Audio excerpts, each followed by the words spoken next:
नमस्कार। आज हम बात कर रहे हैं 1857 की। ये एक ऐसा साल है जो हम सबके जहन में बसा हुआ है।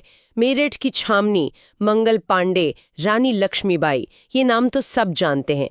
लेकिन आज जो दस्तावेज हमारे हाथ लगे हैं वो इस कहानी का एक कह सकते हैं एक ऐसा पन्ना खोलते हैं जिस पर अक्सर उतनी बात नहीं होती।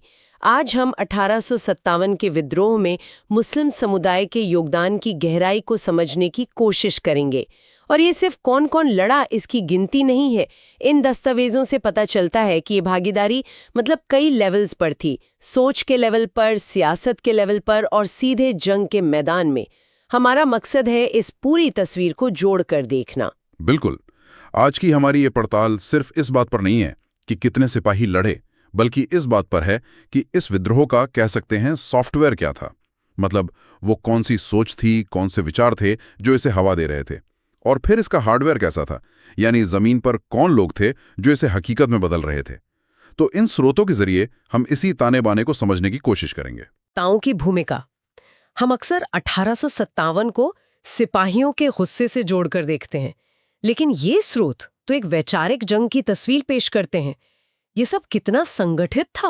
मतलब क्या ये बस एक स्पॉन्टेनियस रिएक्शन था या नहीं, यही तो सबसे दिलचस्प बात है।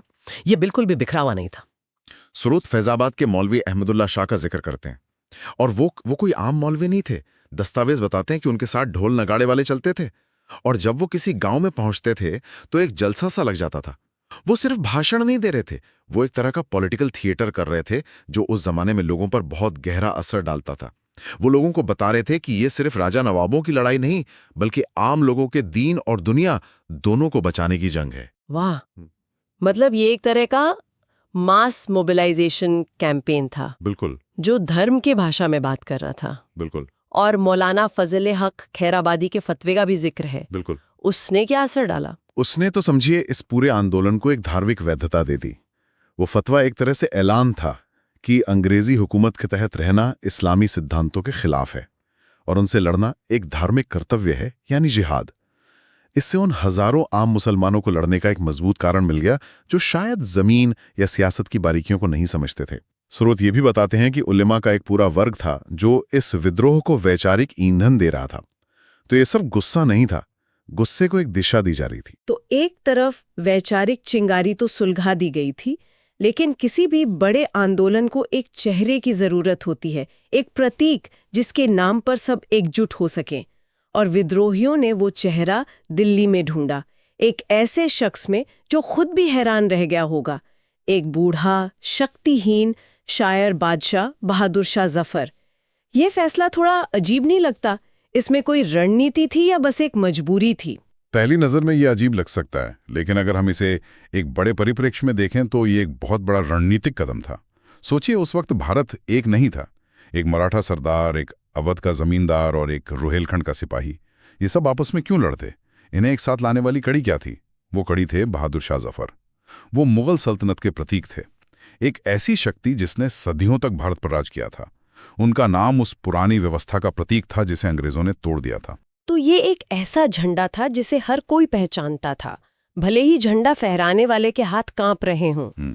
उनके नाम ने विद्रोह को एक वैधता दी, एक एकता दी जो शायद किसी और क्षेत्रीय नेता से कभी नहीं मिल सकती थी। बिल्कुल सही। वो एक जीवित प्रतीक थे जो भारत की छीनी हुई संप्रभुता का प्रतिनिधित्व करते थे। उन्हें नेता बनाना सिर्फ एक व्यक्ति को चुनना नहीं था, बल्कि ये ऐलान करना था कि विद्रोही ईस्ट इंडिया कंपनी के शासन को खारिज करते हैं और पुरानी व्यवस्था को बहाल करना चाहते हैं। ये एक बहुत शक्तिशाली संदेश था। नाना साहब पेशवा से लेकर झांसी की रानी तक सबने उनकी बादशाहत को कबूल किया। और अंग्रेज भी इस प्रतीक की ताकत को बखूबी समझते थे। विद्रोह के बाद उन्होंने जफर को सिर्फ हराया नहीं, उन्हें रंगून निर्वासित कर दिया। उन्हें निर्वासित करना केवल एक राजा को सजा देना नहीं था, वो उस प्रतीक को ही मिटा देना चाहते थे जिसके इर्द गिर्द पूरा विद्रोह एकजुट हुआ था। ये उस पूरे युग के अंत की एक दुखद और अपमानजनक घोषणा थी। अंग्रेज ये संदेश देना चाहते थे कि वो सत्ता का केंद्र अब हमेशा के लिए खत्म हो चुका है। तो विचारधारा और प्रतीक, ये दोनों चीजें तो हो गईं। अब बात करते हैं जमीनी लड़ाई की, उन लोगों की जो सीधे मैदान में लड़ रहे थे।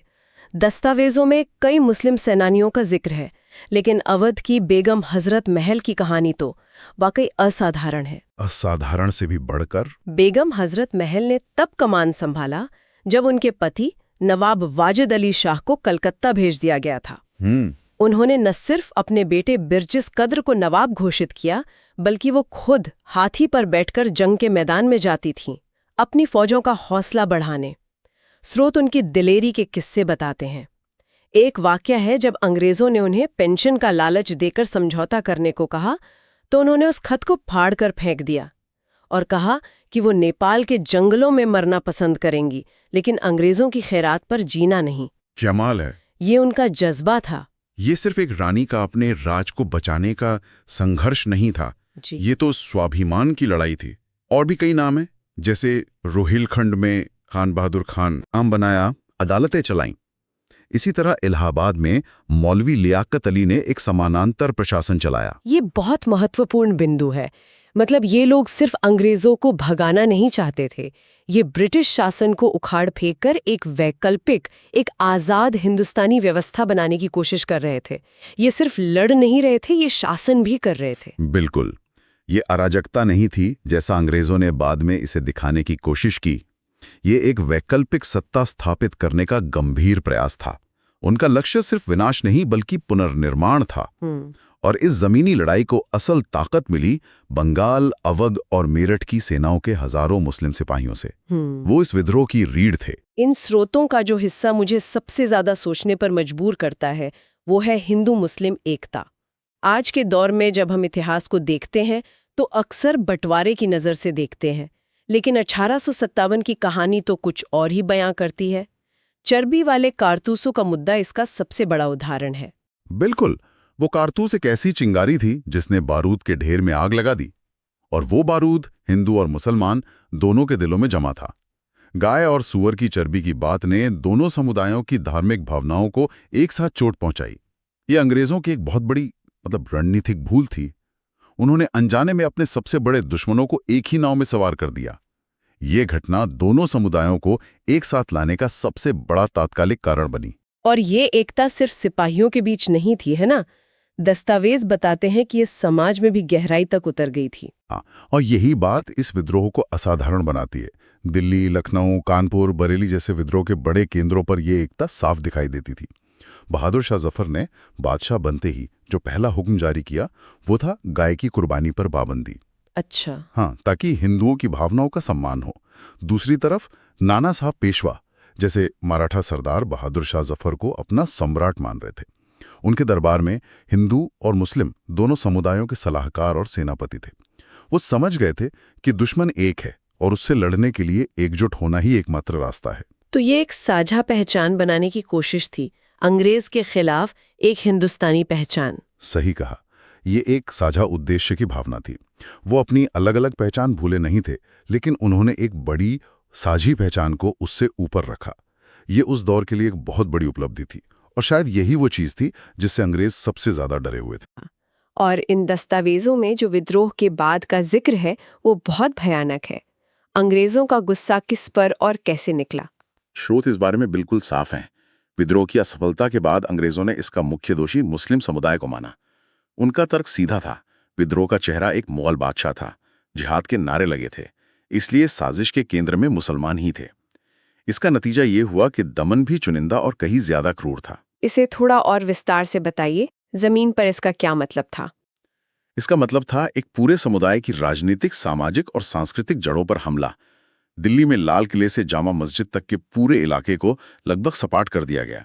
वहां के रहने वाले हजारों रईसों और आम लोगों को या तो मार दिया गया या बेघर कर दिया गया। स्रोत दिल्ली के कूचा चेलान जैसे मोहल्लों का जिक्र करते हैं, जो मुगल अमीरों का गढ़ था, उसे पूरी तरह से तबाह कर दिया गया। ये सिर्फ बदला नहीं था, ये सामाजिक इंजीनियरिंग थी। तब ये सिर्फ बागियों को सजा देना नहीं था, ये मुस्लिम समुदाय के आत्मविश्वास और नेतृत्व को पूरी तरह से कुचल देने की कोशिश थी। हजारों की संख्या में मुस्लिम विद्वानों, कवियों, जमींदारों को चुन चुन कर फांसी दी गई, उनकी जायदादें जब्त कर ली गईं। मकसद था कि आने वाली कई पीढ़ियों तक कोई दोबारा सिर उठाने की हिम्मत न कर सके। ये गहरा मनोवैज्ञानिक आघात था जिसने समुदाय को शिक्षा, प्रशासन और अर्थव्यवस्था में दशकों पीछे धकेल दिया। विद्रोह की कीमत बहुत बहुत भारी चुकानी पड़ी। तो आज के दस्तावेजों से जो तस्वीर उभरती है वो 1857 के संग्राम की हमारी समझ को और गहरा करती है। ये सिर्फ कुछ नाराज सिपाहियों का गदर नहीं था, बल्कि विदेशी शासन से आजादी का एक सोचा समझा, संगठित और साझा प्रयास था, जिसमें मुस्लिम समुदाय ने हर स्तर पर एक विचारक के तौर पर, एक नेता के तौर पर और एक सिपाही के तौर पर बहुत अहम भूमिका निभाई। हाँ, और इन स्रोतों के मुताबिक इस संघर्ष में दिया गया बलिदान और योगदान बेकार नहीं गया। भले ही ये विद्रोह तात्कालिक रूप से असफल रहा, लेकिन इसने भारत के लोगों में स्वतंत्रता की एक ऐसी ज्वाला जला दी जो बाद में कभी नहीं बुझी। इसने भविष्य के स्वतंत्रता सेनानियों के लिए एक मिसाल कायम की, एक विरासत छोड़ी। और ये पूरी पड़ताल एक बहुत बड़ा और जरूरी सवाल हमारे सामने छोड़कर जाती है। अगर 1857 में हिंदू मुस्लिम एकता इतनी गहरी और जमीनी हकीकत थी, जैसा कि स्रोत बताते हैं, तो आने वाले 70-80 सालों में ऐसा क्या हुआ?